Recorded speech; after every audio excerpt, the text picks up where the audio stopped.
Как часто мы влюбляемся в орхидею с экранов наших гаджетов, не видя ее вживую? Я часто. Привет, друзья!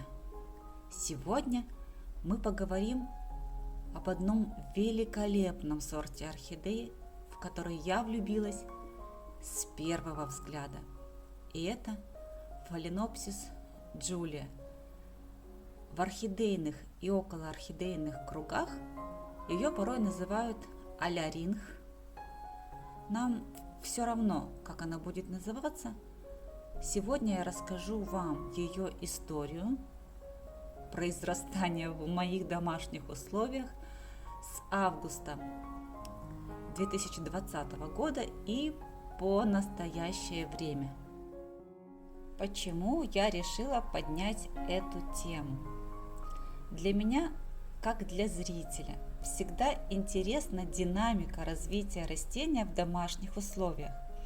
Но если вы прямо сейчас попытаетесь ввести запрос в поисковике или же в поисковике YouTube Phalaenopsis Julia, то вы увидите, что вам предложат информацию о приобретении этого фаленопсиса как новинка. У меня появилась новинка.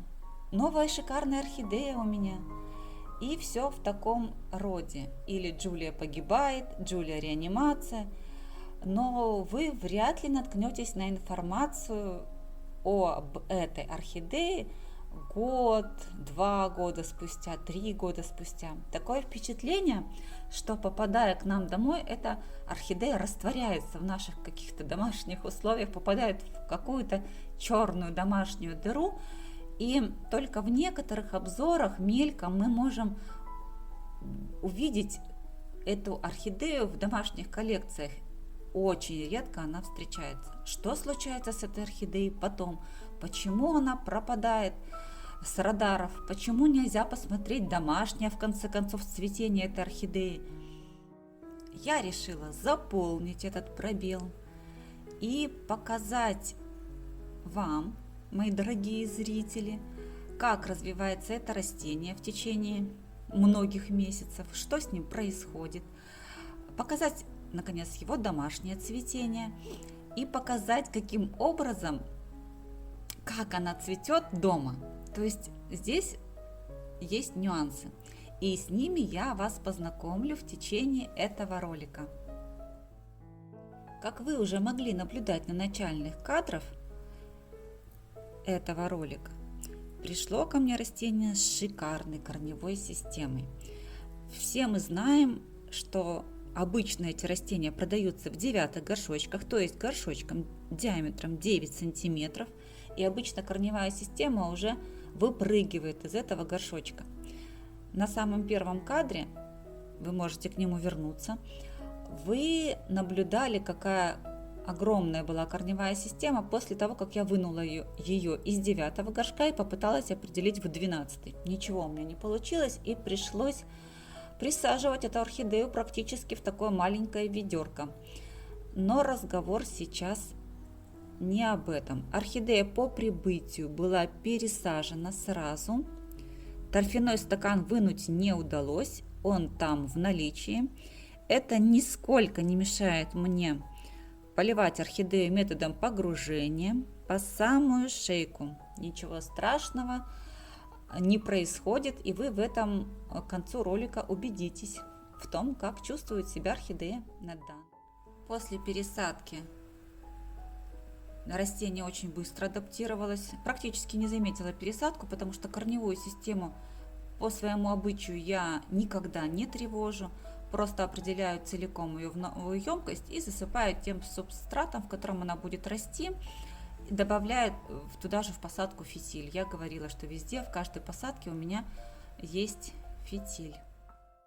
И вот уже перед вами кадр, когда можно делать какие-то хотя бы первичные выводы. На экране 24 ноября 2020 года. Дата, как всегда, в нижнем правом углу, вы можете на нее посмотреть. И с момента попадания этой орхидеи в мои домашние условия прошло 4 месяца, 4,5 месяца она у меня дома, и посмотрите, что происходит с растением. У него появились, подросли детки. И вот на ваших экранах распуск уже первого цветочка в домашних условиях. Вот такой он еще неровный, не расправившийся, только раскрывшийся. Я фиксирую время для того, чтобы дату, для того, чтобы понять, сколько растения будет цвести, какие у него перспективы, какая динамика развития на экранах 11 декабря 2020 года.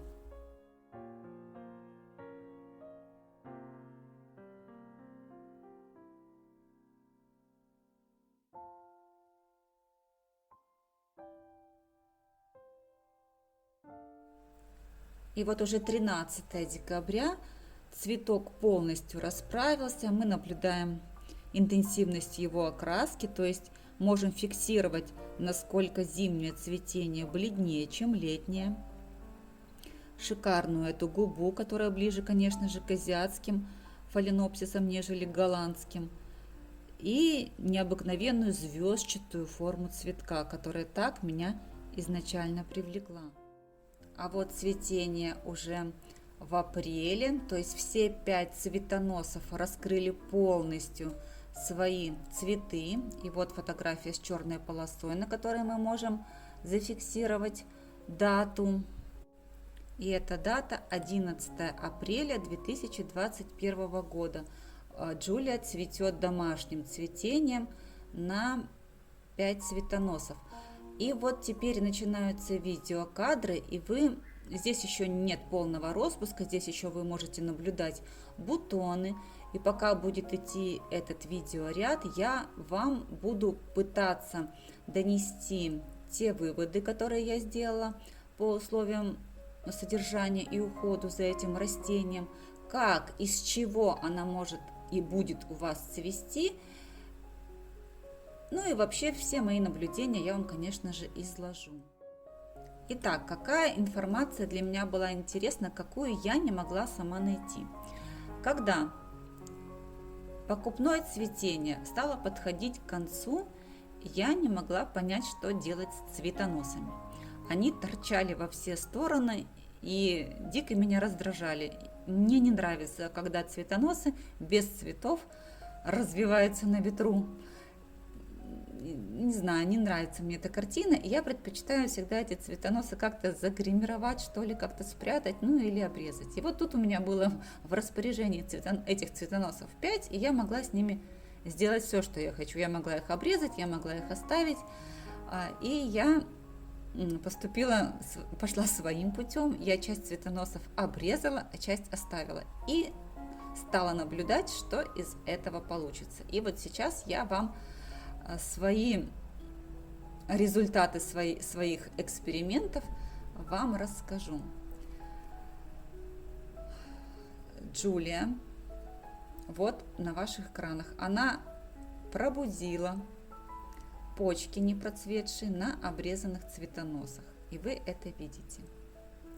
В то же время она выпустила новые цветоносы и более пышно процвела, конечно же, с них. На каждом новом цветоносе было порядка 4-5 новых цветов. Прекрасные, бодренькие, красивые цветы. Съемка идет при очень сильном освещении, поэтому цветы не имеют правильной своей интенсивности окраски. Они, конечно же, более яркие, но поскольку вот слишком светло у меня, вы видите то, что видите.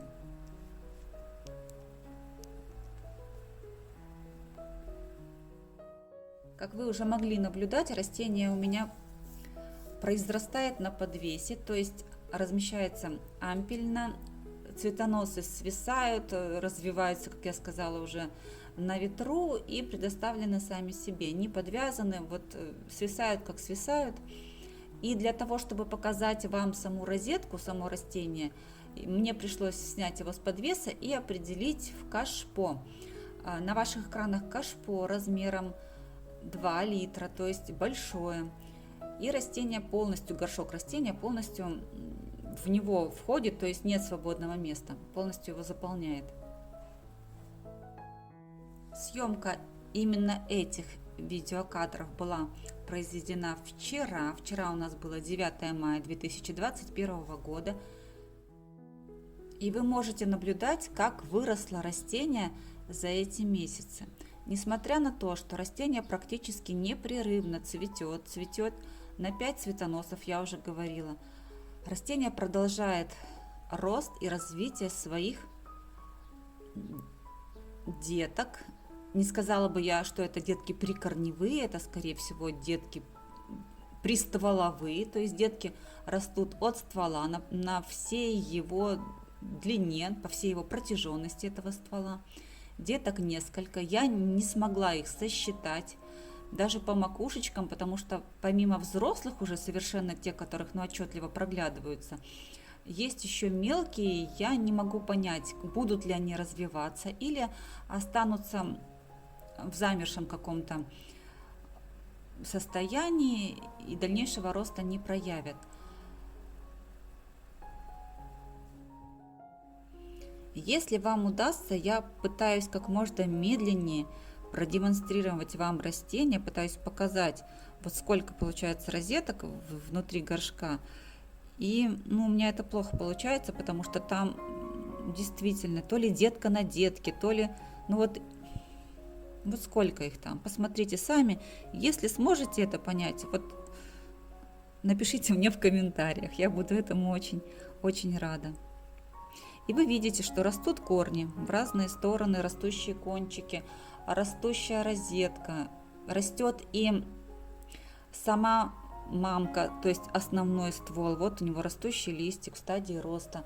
Я уже неоднократно вам проговаривала, что в моих условиях растение не уходит в период покоя.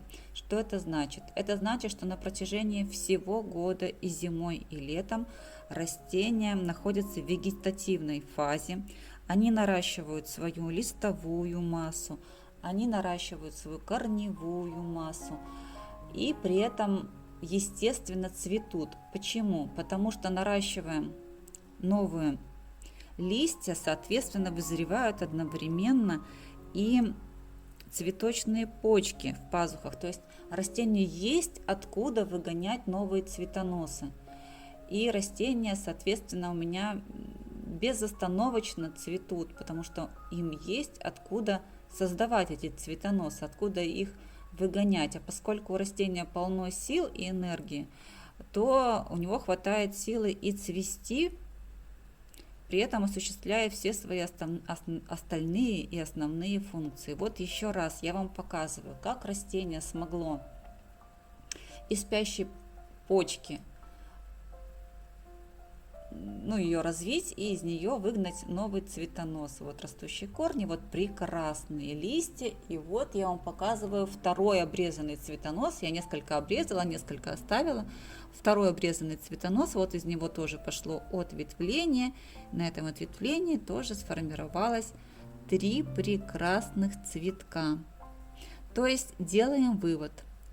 Фаленопсис Джулия может цвести с нового цветоноса, продлевая прежний цветонос, который мы не обрезаем, и пробуждая спящие почки и процветая с них. То есть совершенно универсальный сорт фаленопсиса, который может цвести как угодно, и это великолепно. Вот я вам показываю корневую систему, прекрасно развитую. Корни растут прям по всей длине ствола, по всей его протяженности. Вот где появляется новое место для роста корней, там они и растут. В основном все корни уходят в субстрат и себя там прекрасно чувствуют. Вчера растение было после полива, поэтому корни все зеленые. Итак, друзья, мы с вами смогли пронаблюдать развитие растения в течение 10 месяцев в моих домашних условиях. Вы смогли посмотреть, как выросло и возмужало растение у меня дома, как прекрасно оно цветет в домашних условиях, какое оно неприхотливое, если ему создать все условия, правильные условия для его роста и развития. И еще раз любуемся на то, какой вырос куст. Вы посмотрите.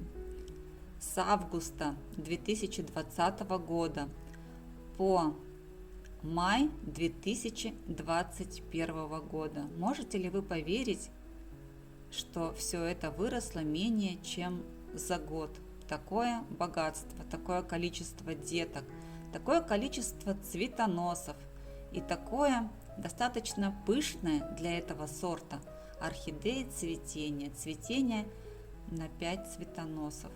Полюбуемся на это чудо природы еще раз. И завершая свой ролик, я попрошу вас поставить пальчик вверх под видео, подписаться на канал, если раньше вы этого не сделали, и написать в комментариях, есть ли такой сорт орхидей у вас, и если есть, как он себя ведет в ваших домашних условиях, сколько цвел, как рос, сформировал ли детки. И попрошу вас оставаться со мной, ведь впереди у нас много интересного.